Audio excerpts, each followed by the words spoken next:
우리에게 주신 하나님의 말씀은 구약성경 신명기 26장입니다.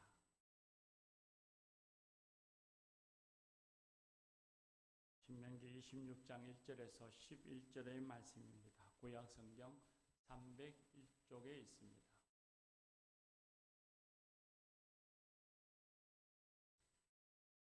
신명기 26장 1절에서 11절의 말씀입니다. 이것은 하나님의 말씀입니다. 이제 하나님의 말씀을 경청하겠습니다.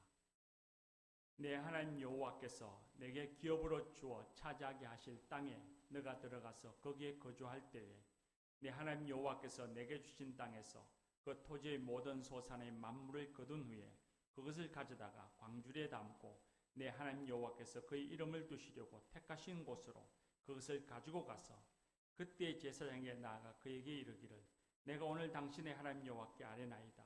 내가 여호와께서 우리에게 주시겠다고 우리 조상들에게 맹세하신 땅에 이르렀나이다 할 것이요.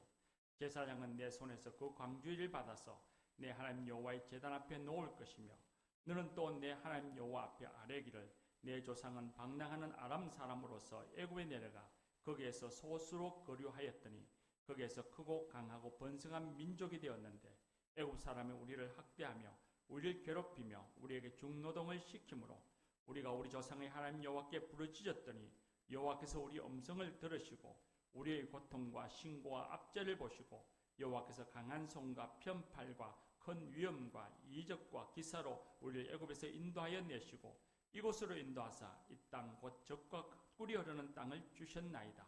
여호와여 이제 내가 주께서 내게 주신 토지 소산의 만물을 가져왔나이다 하고 그는 너는 그것을 내 하나님 여호와 앞에 두고 내 하나님 여호와 앞에 경배할 것이며 내 하나님 여호와께서 너와 내 집에 주신 모든 복으로 말미암아 너는 레위인과 너희 가운데 거류하는 객과 함께 즐거워할지니라.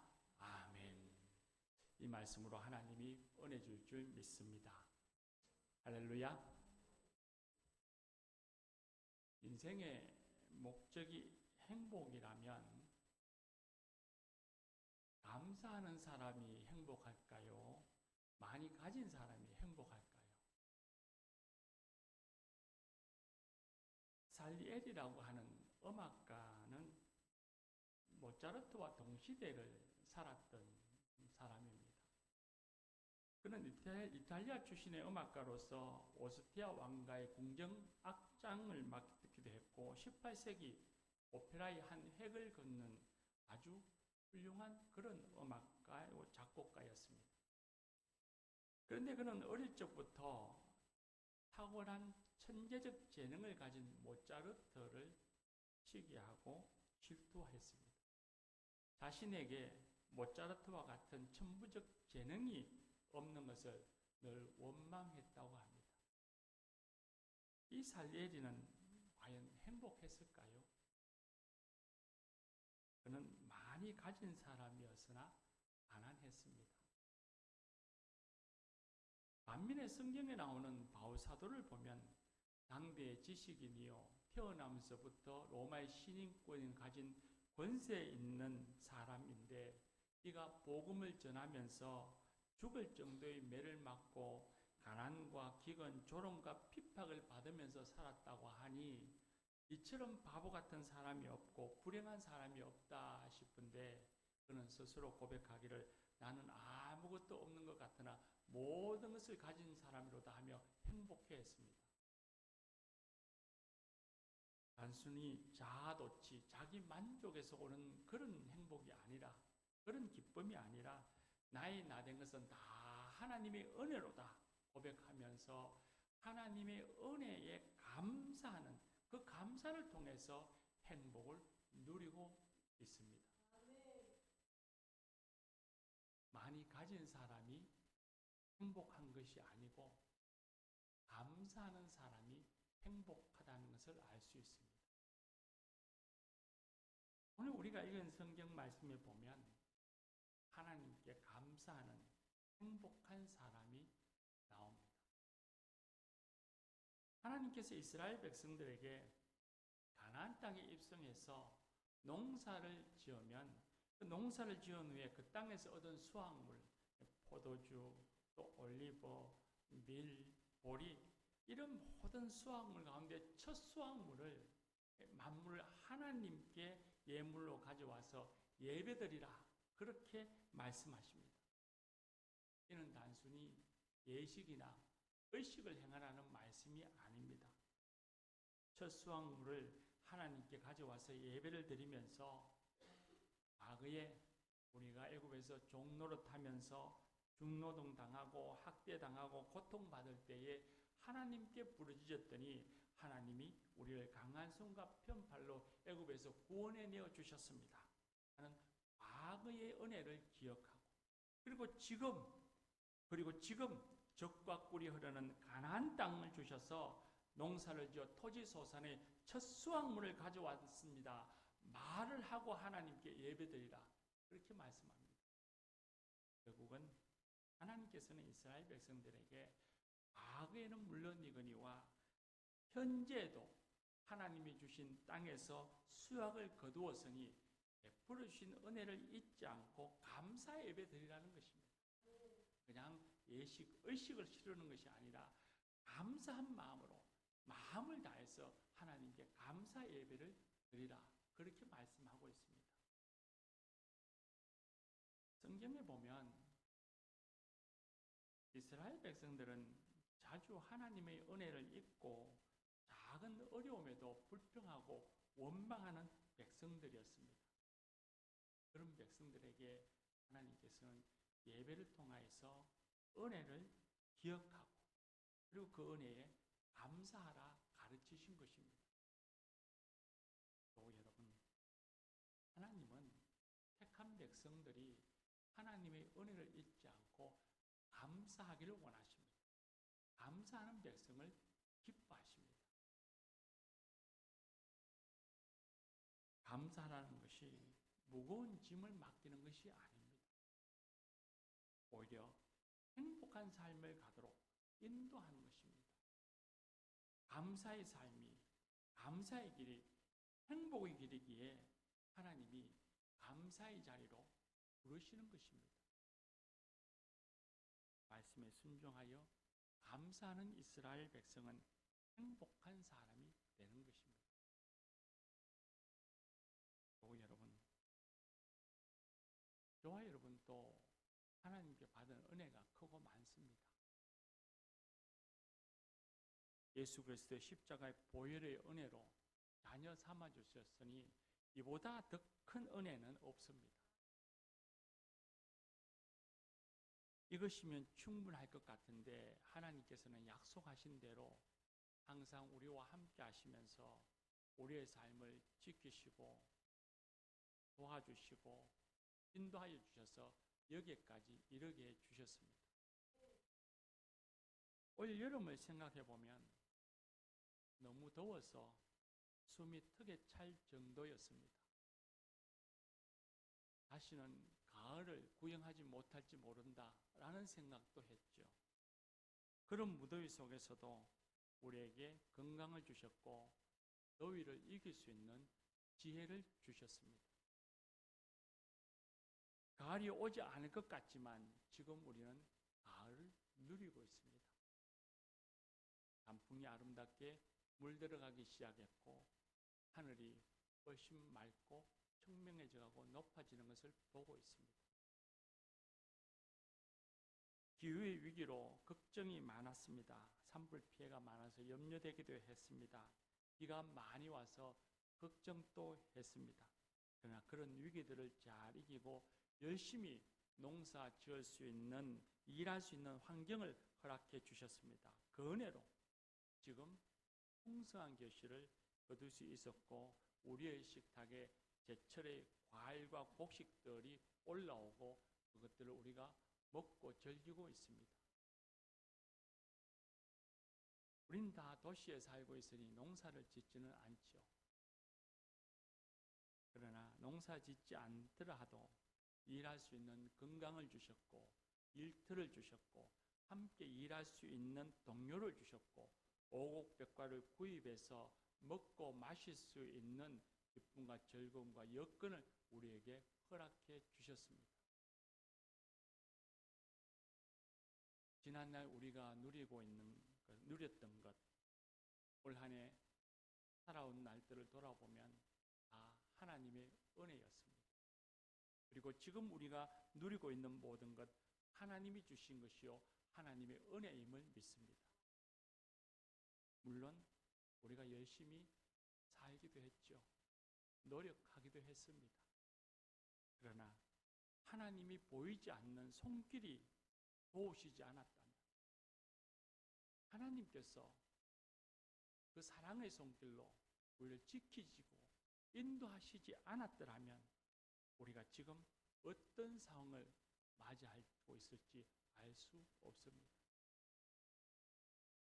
사람도, 물질도, 기회도, 건강도, 의지도, 노력도 모든 것이 하나님이 베풀어 주신 은혜입니다.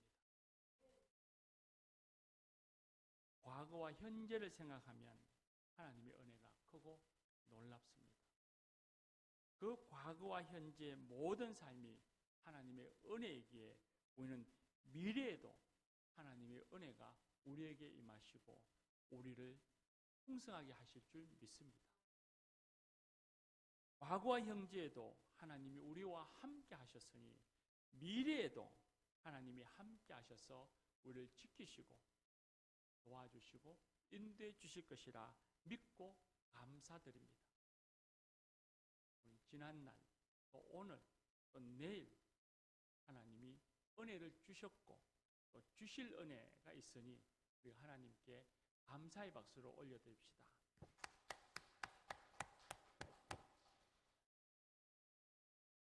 이스라엘 백성들이 자주 은혜를 잃은 배은망덕한 목이 곧은 백성이라고 우리는 성경책을 읽을 때나 또 목사의 설교를 들으면서 우리는 흉을 보기도 하고 질책하지만 실상은 우리도 그럴 때가 있지 않나 생각해 봅니다.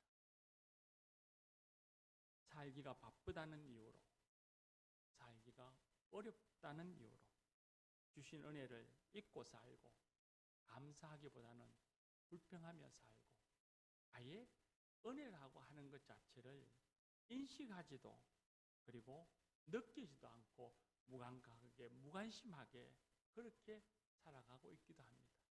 그러다가 잘 되면 마치 내 노력인 양 내가 다 이룬 것이냐 교만한 우리의 모습을 볼 때가 있지 않을까 생각합니다. 말씀을 준비하면서 에펙 기간 중에 현대자동차 정의성 회장과 삼성전자의 이재용 회장 그리고 NDBI의 잭슨 황 새 회장이 치맥 모임을 가졌다고 뉴스에서 여러 번 반복해서 나오는 걸 보았습니다. 서로를 깐부라고 하면서 술잔을 기울이고 치킨을 먹으며 웃고 즐기는 모습을 보았습니다. 그 모습을 보면서 이런 생각이 들었습니다. 정의선 회장이 이재용 회장과 자신을 비교한다면 저 자리가 즐거울 수 있을까? 감사할 수 있을까? 그런 생각을 했습니다. 또 이재용 회장이 NDBI의 젠슨 황을 그 회장을 부러워하고 비교한다면 저 자리가 즐거울 수 있을까? 그런 생각을 해보았습니다. 우리나라 최고의 재벌이고 경제 지도자들이고 수십만 명의 가게를 책임지고 있는 회장이지만 남들과 비교하면서 자신의 삶을 평가하고 재단하기 시작하면 그는 결코 인생이 즐거울 수가 없고 행복할 수 없고 감사할 수 없을 것입니다. 세상에서 가장 불행하기 쉬운 방법, 가장 어리석은 삶의 길은 남들과 비교하는 것입니다. 우리가 지금 감사하지 못하는 이유가 지금 내게 주신 은혜, 나와 함께 하시고 나를 사랑하시는 주님을 바라보지 못하고 땅을 쳐다보며 다른 사람과 비교하기 때문은 아닐까요? 우리의 삶에 어려움이 오고 고통이 오면 감사하기보다는 불평하기가 쉽습니다. 충분히 이해가 되죠. 지금 어렵고 힘이 든데 어떻게 감사가 쉬이 나오겠습니까? 그러나 성경을 보면 성경에서는 주님이 범사에 감사하라 하셨고 환난 중에도 즐거워하라 하셨습니다. 어려운 가운데서도 어려움이 찾아오더라도 감사하라는 말씀입니다. 고통이 있는데 어떻게 감사할 수 있을까요? 하나님이 이 고통 가운데, 이 어려움 가운데, 이 환난 가운데서도 협력하여서 선을 이루어 주실 줄 믿기 때문에 감사하는 것입니다. 어려움을 통하여 우리를 온전하게 하시리라 믿기 때문에 그 믿음으로 감사하는 것입니다. 하나님은 우리의 고통을 통해서 무엇인가를 창조하시는 분이라는 사실을 믿으시기 바랍니다. 하나님이 베풀어 주신 또 베풀어 주실 그 은혜를 믿기에 하나님께 나아가 기도할 수 있기에 감사하는 것입니다. 교우 여러분, 우리가 일상을 살아가다 보면 감사를 자주 잊고 살아갈 때가 참 많습니다. 어렵다고 불평하고 미워하기도 하고 또 바쁘고 분주하고 힘들게 살다 보니 하나님의 은혜, 감사 그런 건 아예 까맣게 잊어버리고 무감각하게 무관심하게 하나님에 대한 생각 없이 그저 하루를 훌쩍훌쩍 지나가 살아가는 그런 우리의 모습을 보기가 쉽습니다. 그런 나쁜 습관을 우리가 극복하고 이겨야 합니다. 하나님이 내게 베풀어 주신 은혜를 잊지 아니하고 늘 헤아려 보는 습관을 가져야 하고 아침을 시작할 때도 하나님 내게 새날 주셔서 감사합니다. 하나님 내게 새 생명, 하루의 생명을 주셔서 감사합니다. 이렇게 감사로 시작하고 하루 일상을 살아가면서 밥을 먹을 때도 커피 한 잔을 마실 때도 차를 타고 갈 때도 하나님 감사합니다. 입술로 고백하며 살아가는 그런 감사의 삶을 우리는 살아야 합니다. 감사라는 것이 멀리 있지 않습니다. 어려운 것이 아닙니다. 우리가 일상 속에서 늘 하나님의 은혜를 잊지 않고 감사하는, 입술로 감사하고 하나님 마음으로 감사하는 그 감사의 삶의 습관을 우리는 가져야 합니다. 그때 그 감사를 하나님을 기쁘시게 하고 그 감사는 하나님 주신 더 큰 은혜를 누리게 하고 우리를 행복의 길로 인도하는 힘이요 능력이 될 것입니다. 오늘 말씀에 보면 하나님 주신 은혜, 누리는 은혜에 감사하면서 하나님께만 감사하고 즐기는 것이 아니라 이웃들과 함께 복을 누리고 함께 즐거워하라 그렇게 말씀하십니다. 마지막 11절에 보면 너와 내 집에 주신 모든 복으로 말미암아 내 위인과 너희 가운데 거하는 거류민들 객들과 함께 즐거워할지니라 하셨습니다. 하나님 주신 은혜, 하나님 주신 복을 나만 즐기라 하시지 않았습니다. 하나님께만 와서 감사 예배 드리라고 하시지 않았습니다. 이웃들과 함께 나누고 즐거워하며 더불어 살아야 한다고 말씀하십니다. 현대를 삭막한 시대라고 하고 1인 가구가 많아지는 시대라고 합니다. 우리나라의 1인 가구가 전체 가구의 40%가 된다고 하죠. 그렇게 1인 가구가 많아지는 시대에 하나님이 이 시대에 우리에게 가르쳐 주신 가장 적절하고 절실한 신앙인의 삶의 양식이 아닐까 생각해 봅니다. 하나님이 내게 주신 은혜, 내게 주신 복을 나만 누리고 하나님만 찾아가는 것이 아니라 내 주변의 이웃들과 함께 그 은혜를 나누며 살아가는 것, 즐거워하는 것 말입니다. 이번 추수감사절에는 우리 교회가 하나님 주신 은혜를 기억하며 감사하면서 감사 열매를 달고 있고, 감사 열매를 달 때마다, 하나를 달 때마다 1,000원을 기부하고 있습니다. 그리고 그 1,000원에 더해서 우리 교회에서, 물론 그것도 다 여러분이 헌금하신 것이죠. 그 헌금을 더해서 신천 삼동 행정복지센터를 통해서 우리 신천 삼동의 어려운 이웃들에게 도우려고 하고 있습니다. 제가 헤아려 보니 결코 적지 않은 금액이 모일 것 같습니다. 어려운 지역들에게, 지역민들에게 감사를 나누며 살아가는 우리의 모습입니다. 그리고 어려운 지역민들에게만 감사를 나눌 수 있는 것이 아닙니다. 물질로서만 감사를 나눌 수 있는 것이 아닙니다.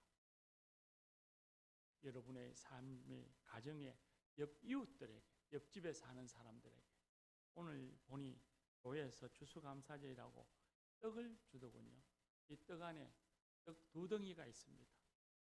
한 덩이는 집에서 가족과 잡수시고, 또 한 덩이는 작은 것이지만 옆집에 가서 우리 교회 오늘 추수감사절 지내고 나눈 떡입니다.